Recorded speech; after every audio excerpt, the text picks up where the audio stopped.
데살로니가전서 2장 13절입니다. 다 같이 합독합니다. 시작.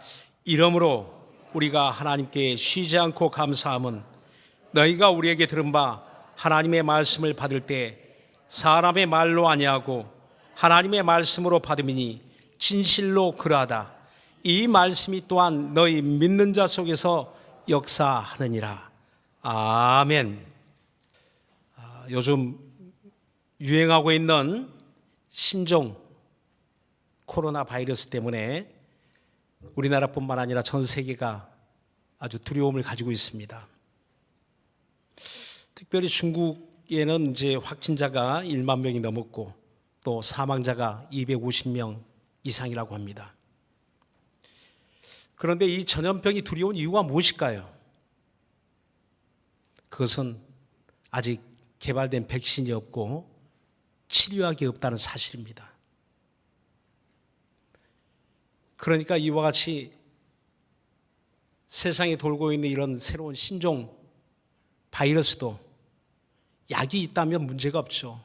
백신이 있다면 충분히 예방이 가능합니다. 그런데 수많은 바이러스가 있지만 도무지 정체를 알 수 없고 또 거기에 대응할 수 있는 백신도 없고 치료약도 없다면 그것은 큰 두려움이 될 것입니다. 그래서 오늘 교회도 악수하기가 이제 꺼려지고 또 접촉하기가 서로 마스크를 써야 될 만큼 아주 불편한 그런 현실을 우리는 마주하고 있습니다. 이렇게 우리는 이 세상에 이런 유행하는 이런 바이러스를 볼 때에 저는 우리 신앙생활도 우리 돌아봤으면 좋겠습니다. 우리의 성도들의 신앙생활, 우리의 교회생활, 우리는 어떻게 하고 있는지, 이렇게 질병으로만 어려움을 겪고 있을까요? 우리의 마음도, 우리의 육체도, 우리의 영혼도 때로는 심한 그런 몸살을 앓을 때가 있습니다. 여러 가지 현실을 마주할 때 산적해 있는 많은 문제들이 우리를 짓누를 때가 있죠. 우리의 마음에 큰 고통이 될 때가 있죠. 그건 교회도 마찬가지고 가정에서도 학교에서도 또 여러분의 삶의 각 처소에서 살아갈 때 마주할 수 있는 많은 어려운 문제들이 있습니다. 답이 있다면 아마 고민하지 않을 겁니다. 답이 있다면 두려워하지 않을 것입니다. 답이 있다면 그렇게 근심하며 낙심하지 않을 것입니다. 그런데 우리 삶의 문제에 직면하여 답이 없다라고 여겨질 때 그때는 무서운 두려움이 우리를 짓누르기 시작하는 겁니다. 저도 언젠가 처음 예수를 믿고 너무 기뻤습니다. 하나님의 은혜 받은 날, 하나님이 계신다는 것을 알고 그때 하나님이 나를 사랑하신다는 사실을 알고 너무 기뻐, 너무 충만한 그런 마음을 가졌습니다. 그런데 여러분, 이 은혜 받은 기쁨의 유효기간이 짧은 거 아시죠? 얼마 지나지 않아서 그 마음이 싹 사라지더라고요. 여전히 삶은 달라진 게 없고 환경은 달라진 게 없고 여전히 똑같습니다. 저와 여러분이 예수를 믿었다고 해서 갑자기 사업이 잘 되고 갑자기 성적이 오르고 여러분 가정에 순식간에 어떤 변화가 일어납니까? 여전히 삶의 문제는 그대로 있습니다. 어려운 문제들을 직면하고 있습니다. 저도 그때 그런 여러 가지 고민들로 인해서 제 인생에 고민들이 많아가지고 거기에 짓눌려가지고 굉장히 어려운 마음으로 살았던 때가 있었습니다. 그래서 그 당시에 이제 수련회를 가게 되었는데 그런 마음이 답답한 마음을 가지고 대학부 수련회를 갔습니다. 그때 방언 통역을 받게 되었는데 제 영혼이 이렇게 기도하더라고요. 하나님 아버지, 내게 은혜 주신 게 너무너무 감사합니다. 나 같은 죄인을 만나 주신 것을 너무너무 감사합니다. 그런데 제가 하나님을 깨닫지 못해서 캄캄한 밤 같은 인생, 짙은 안개 속에 방황하는 것처럼 그렇게 방황하고 있다고. 내 영혼이 그렇게 기도하는 겁니다. 저는 깜짝 놀랐어요. 내 영혼이 이렇게 하나님 앞에 캄캄한 그런 마음으로 살고 있다라고 고백하는 것이 너무 신기하기도 했고, 제 영혼이 너무 이렇게 확실하게 하나님 앞에 이렇게 진실을 말하고 있다는 것에 굉장히 놀랐습니다.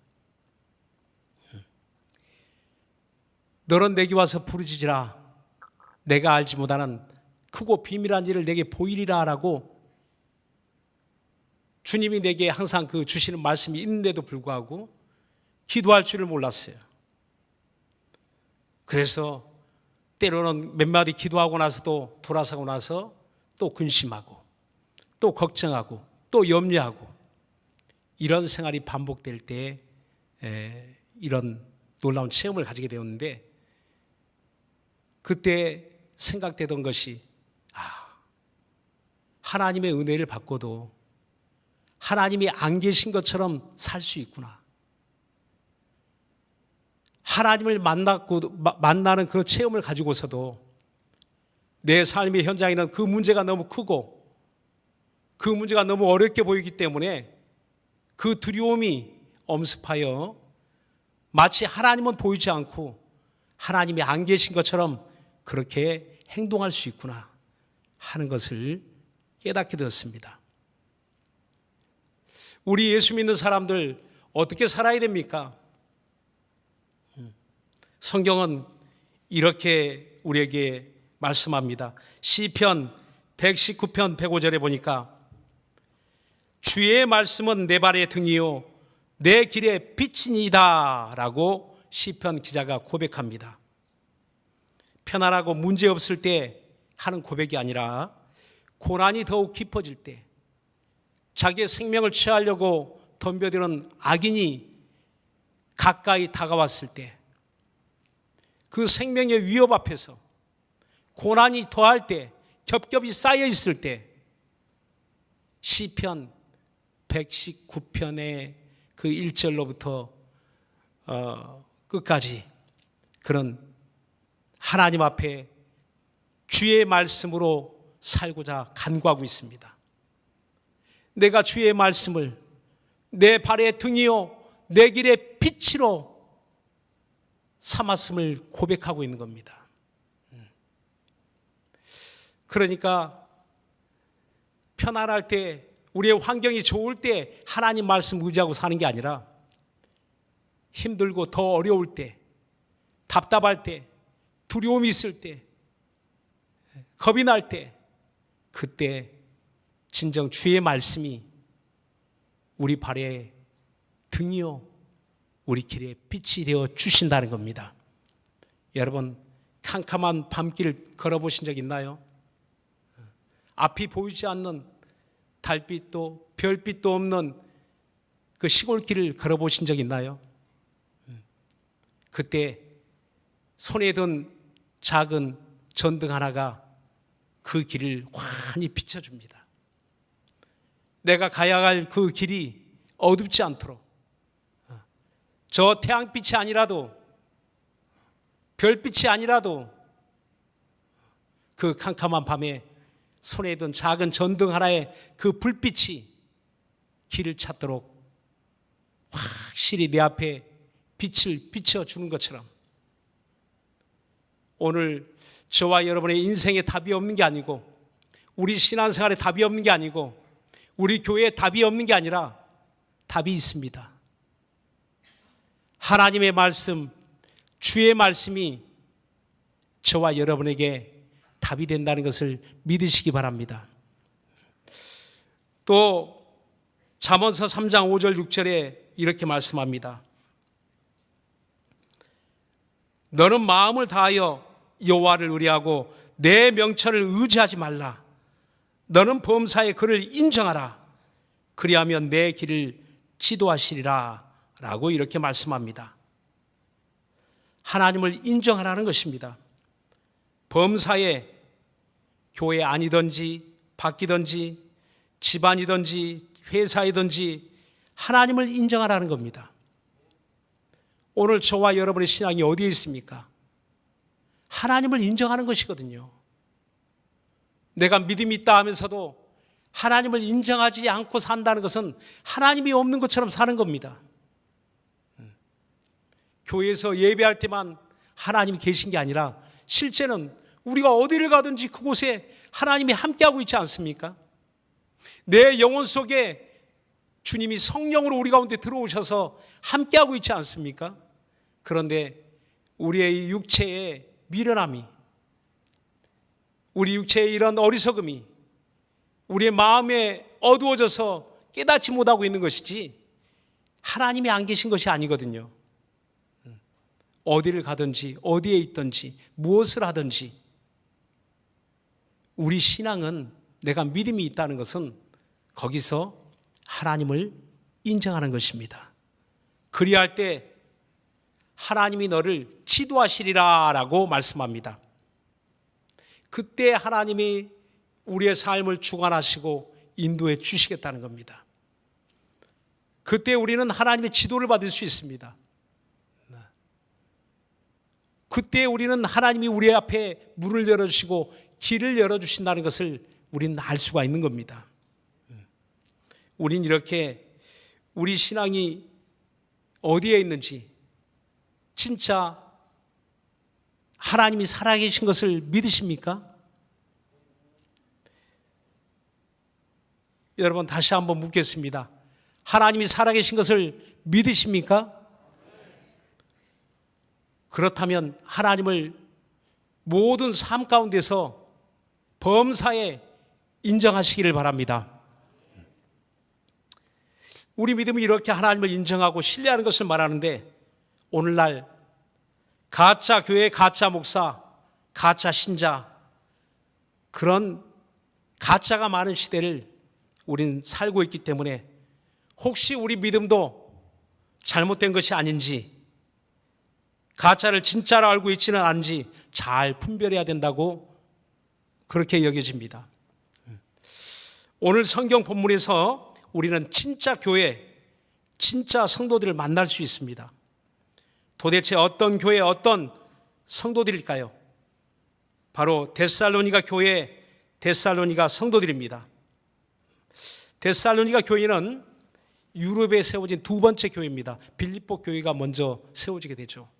그 다음에 데살로니가로 가서 이제 전도하여 그곳에 교회가 세워지게 되는데, 처음에 교회가 세워질 때 너무너무 큰 어려움이 있었습니다.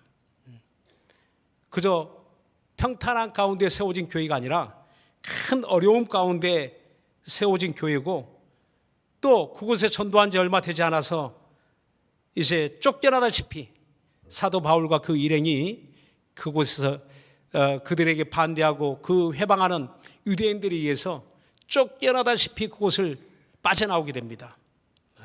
그리고 이제 베레아로 가게 되죠. 또 아덴으로 가게 되죠.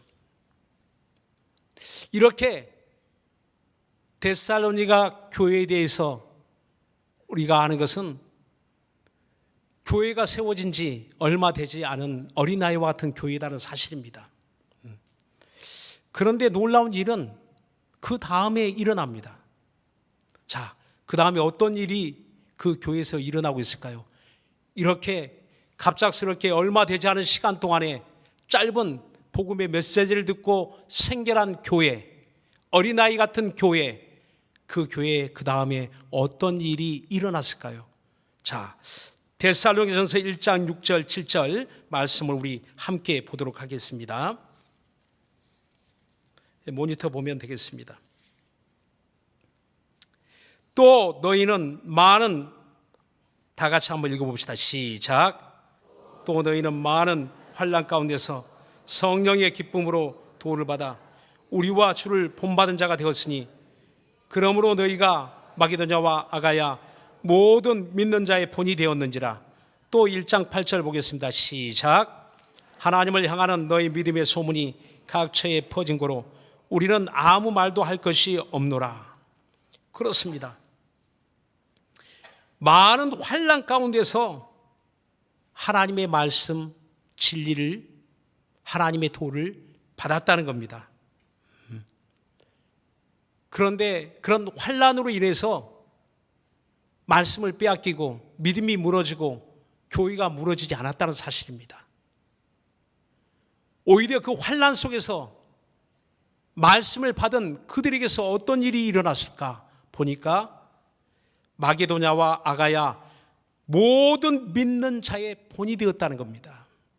그 당시 로마가 지배하고 있는 북쪽의 마게도냐 지역, 남쪽의 아가야 지역, 그 중심에 북쪽에는 데살로니가 그 도시가 그 수도죠. 밑에는 고린도가 그 수도입니다. 그런데 이렇게 남과 북쪽과 남쪽에 모든 전 지역에 있는 퍼져 있는 교회들, 이제 막 갓 태어난 그런 교회들이겠죠. 그런 교회들 가운데 으뜸가는 모범이 되는 그러한 교회로 발전하고 있었다는 겁니다. 놀라운 일이지 않습니까? 어떻게 그 교회가 그런 모든 교회의 믿음의 표준, 교회의 표준이 되었을까요? 그 믿음의 시작도 평탄치 않은 환난 가운데서 시작되었고,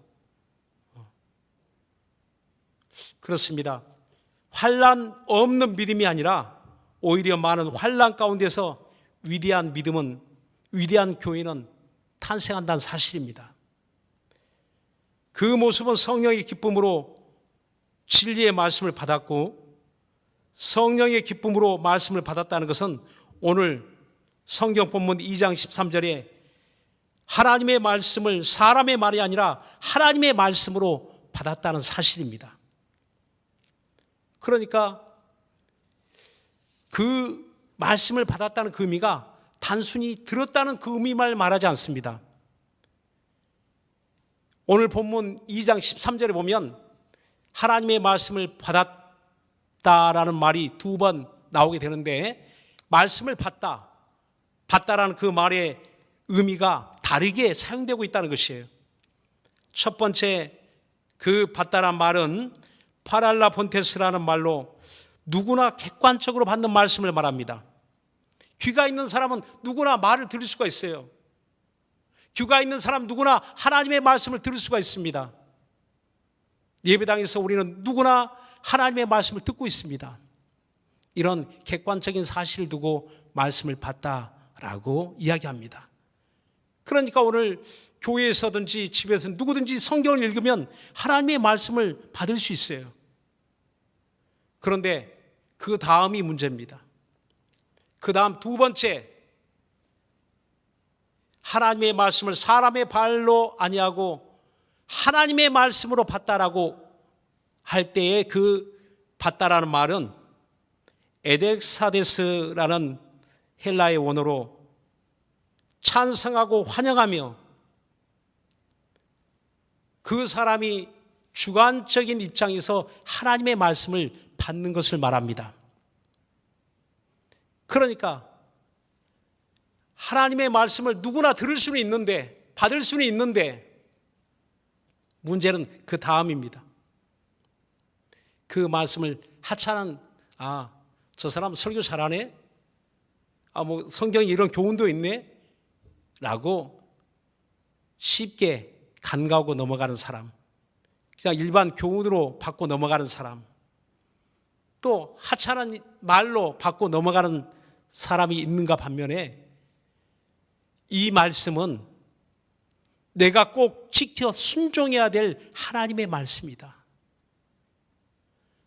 살아계신 하나님이 오늘 나에게 주시는 말씀이다.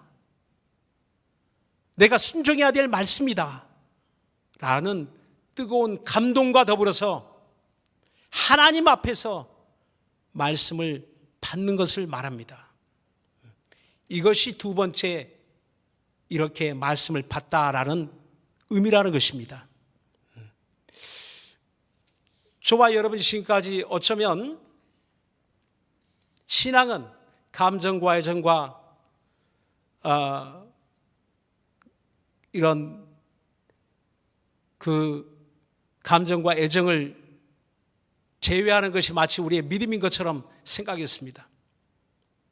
찬송을 부를 때도 그 감정 없이, 말씀을 받을 때도 감정 없이. 그러나 성경은 그렇지 않습니다. 하나님의 말씀을 받을 때 뜨거운 전인격적인 마음으로, 하나님의 말씀을 받을 때 아무 생각 없이 받는 게 아니라, 무덤덤하게 받는 게 아니라 바로 그 말씀이 하나님 말씀이라는 것을 인정하는 그 순간부터 우리의 마음이 뜨거워지고, 그리고 적극적으로 내 마음을 활짝 열고 그 말씀을 100% 의심하지 않고 받아들이는 것을 말하는 겁니다. 이것이 말씀을 받다라는 주관적 입장에서 나의 감성, 풍성한 감성으로 나의 의지, 나의 생각, 내 마음이 감동이 되어서 하나님의 말씀을 전폭적으로 받아들이는 것을 말하고 있는 겁니다. 하나님의 말씀을 받을 때만 아니라 우리가 찬송할 때도 마찬가지죠. 기도할 때도 마찬가지죠. 감정 없이, 애정 없이, 무덤덤하고 싸늘한 삭막한 마음이 아니고 거기에는 우리의 뜨거운 하나님을 향한, 우리 주님을 향한 뜨거운 열심, 열정이 배어있는 마음으로 찬양하는 것이 진정한 우리의 찬양이고, 또한 우리가 하나님 앞에 기도할지라도 하나님을 향하여 살아계신 하나님이 우리의 기도를 들으신다, 내 귀에, 내 말에 귀를 기울이신다 하는 사실을 100% 인정하고 마음이 뜨거워져서 기도하는 것이 진정한 우리의 기도라고 성경은 말하고 있는 것입니다. 오늘 그래서 이와 같이 하나님 앞에 말씀을 받을 때 그 교회에 어떤 역사가 일어났을까? 데살로니가 전서 1장 3절의 말씀을 보면 믿음의 역사, 사랑의 수고, 소망의 인내라고 말하고 있습니다. 사도 바울이 그들을 볼 때마다, 그 소식을 들을 때마다 감사하는 기도를 드렸는데 그것은 다른 것이 아니라 그들이 믿음을 가질 뿐만 아니라 믿음의 역사가 있고 사랑의 수고가 있고 소망의 인내가 있는 삶으로 변화되었다는 겁니다.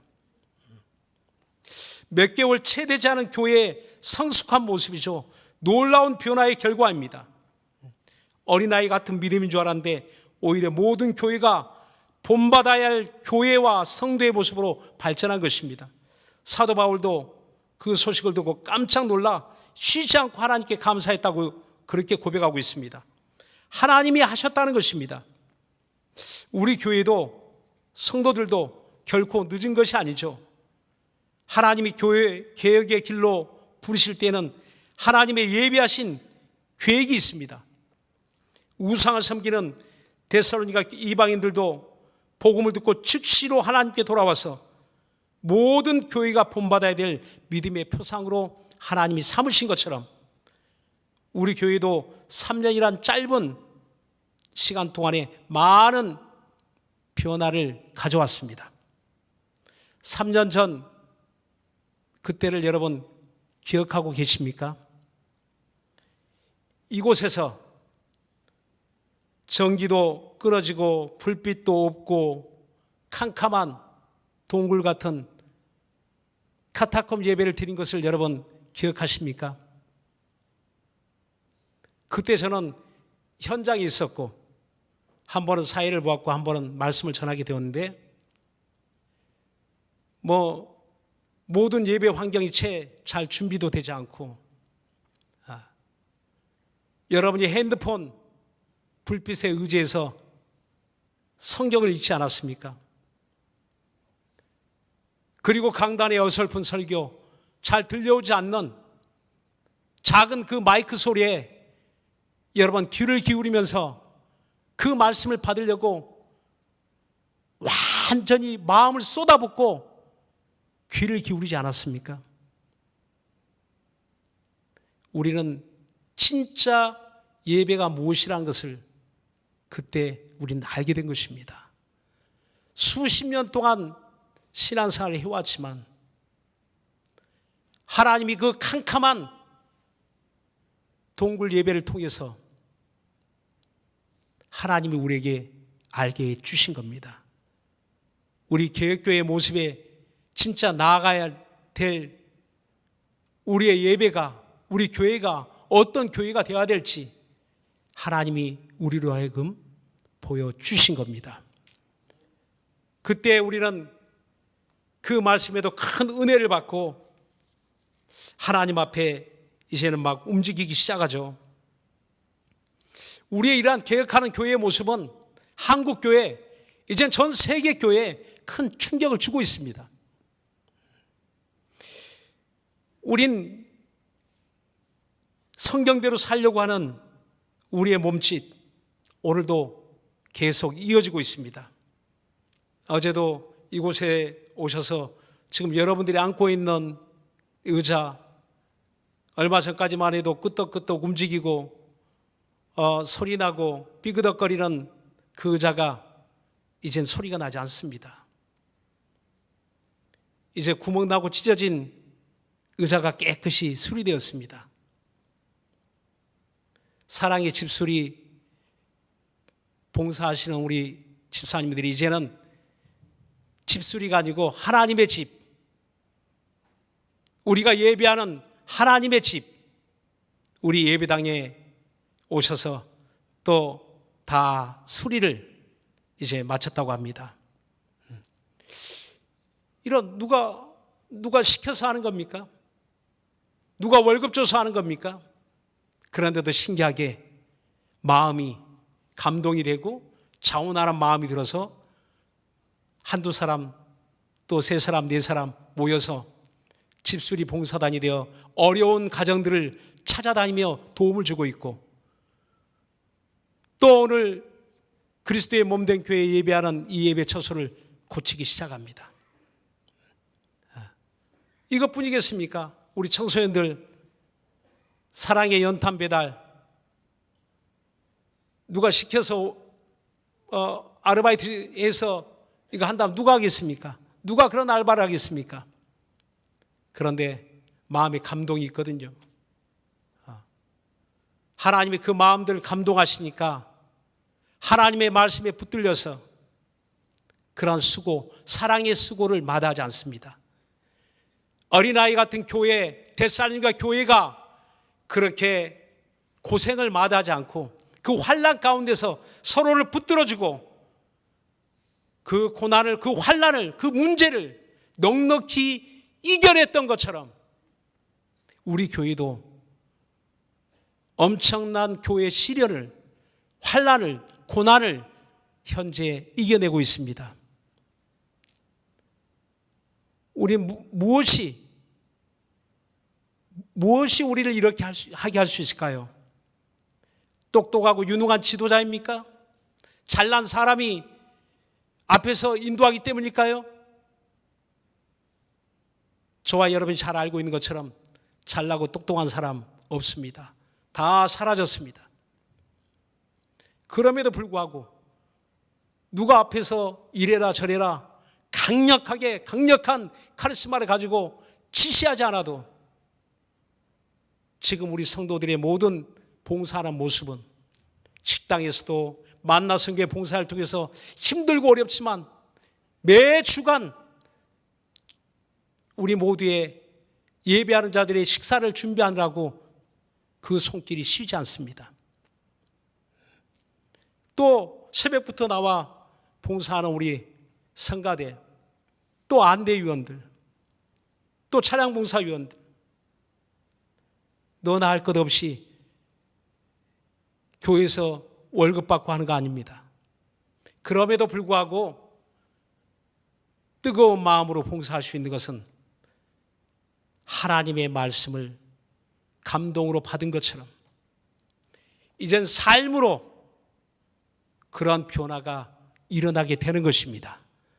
이제는 자원하는 마음으로 이런 변화들이 우리의 삶 속에서 계속 이어질 수 있기를 바랍니다. 정말 성경에 보니까 그래서 그 말씀이 믿는 자 속에서 역사하느니라. 하나님의 말씀을 모두가 객관적으로 다 들려오는 자리에 앉아있는 것으로 말씀을 받은 게 아니라 말씀을 받았다 끝난 것이 아니고 그 다음에 각자가 뜨거운 말씀으로 내 속에 그 말씀을 환영하고 그 말씀을 의지하는 그 과정이 있어야 되고 마지막 이 과정이 있는 다음에 삶의 현장에서 하나님 말씀을 잊어버리고 사는 게 아니라 그 말씀이 뜨겁게 성령께서 그 말씀을 생각나게 하고 또 생각나게 하고 또 생각나게 해주셔서 이제는 그 말씀에 붙들려 사는 우리의 삶으로 이어진다는 사실입니다. 그 말씀이 또한 그 속에서 역사하느니라.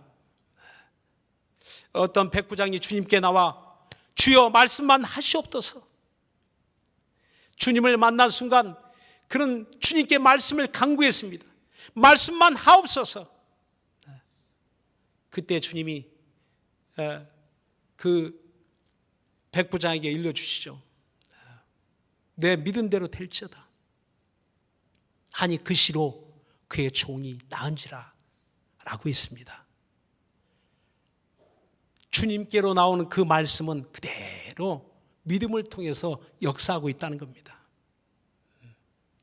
또한 고넬료가 하나님의 말씀을 듣습니다. 베드로를 통해서 전해주는 하나님의 말씀을 들을 때 뭐라고 합니까? 우리가 다 하나님 앞에 있나이다 라고 고백합니다. 사람 앞에 있지 않냐고 하나님 앞에. 베드로가 하나님입니까? 아니에요. 베드로는 연약한 사람입니다.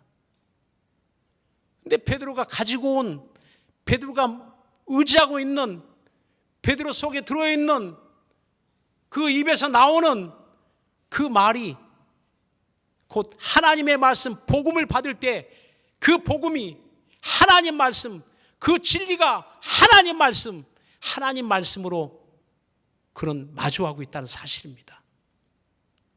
그 결과는 무엇입니까? 그 말씀이 그 속에서, 그 말씀이 그 가정에서 역사할 때 그 가족 모두가 하나님의 은혜를 받게 되고 구원의 역사를 이루고 성령을 받게 되고 침례를 받게 되는 놀라운 변화를 가져오게 됩니다. 우린 하나님의 말씀을 받는 것은 받는 것으로 끝나는 것이 아니라는 사실을 너무 잘 알고 있습니다. 주님은 나사로의 무덤가에 오셔서 모두가 통곡하고 절망하고 있을 때 주님은 나사로를 불렀습니다. 주님의 음성, 자기를 부르는 주님의 음성을 나사로는 들었습니다. 죽은 자가 들었습니다. 무덤 속에서 들었습니다. 이미 죽은 지 나흘이 지나고 부패하고 있는 나사로가 자기를 부르는 주님의 음성을 듣습니다. 그리고 그는 다시 살아나게 됩니다. 무덤 속에서 나오게 됩니다. 말도 안 되는 이야기죠. 여러분, 말도 안 되는 이야기가 성경에 있는 겁니다. 주님의 음성을 듣는 사람 속에 어떤 하나님의 역사가 있는지 성경은 우리에게 낱낱이 보여주고 있습니다. 또 지금 우리 교회의 변화를 통해서 하나님이 지금 보여주고 있습니다. 이런 질병의 치유뿐만 아니라 이적뿐만 아니라 실질적인 삶의 변화로 하나님이 성령의 기쁨으로 하나님의 말씀을 받는 자 속에서, 받는 교회 가운데서 어떤 변화가 일어나고 있는지를 하나님이 저와 여러분에게 똑똑히 보여주고 있고, 한국 교회, 세계 교회 지금 다큐멘터리 영화를 찍는 것처럼 그렇게 보여주고 있는 것입니다. 사랑하는 여러분, 우리 모두는 하나님의 말씀을 뜨겁게 살아계신 하나님의 말씀으로, 사람의 말처럼 격리 듣고 사라져버리는 메아리처럼 듣지 마시고, 여러분 마음속에 하나님의 말씀으로 받으시기 바랍니다. 하나님의 말씀으로 받아 진짜 신앙의 사람, 진짜 하나님의 사람, 진짜 하나님의 일꾼, 진짜 하나님이 세우신 교회, 변화된 교회, 그런 모습으로 함께 나아갈 수 있기를 예수님으로 축원합니다. 기도하겠습니다. 하나님의 말씀은 살아있고 운동력 있다고 했습니다. 사람이 떡으로만 살 것이 아니고 하나님 입에서 나온 모든 말씀으로 살 것이다라고 했습니다. 여러분, 어떻게 살아가기를 원하십니까? 돈도 있어야 되고 직장도 있어야 되고 형편도 나아져야 되지만 하나님의 말씀으로 살 것이라고 주님 우리에게 일러주십니다. 이 시간 우리 기도하실 때 주여 하나님의 말씀으로 살게 하여 주옵소서. 우리는 하나님의 말씀만을 받게 하시고 하나님의 말씀대로만 살아가게 하여 주옵소서. 우리 다 같이 예수 한번 부르고 간절한 마음으로 기도합시다.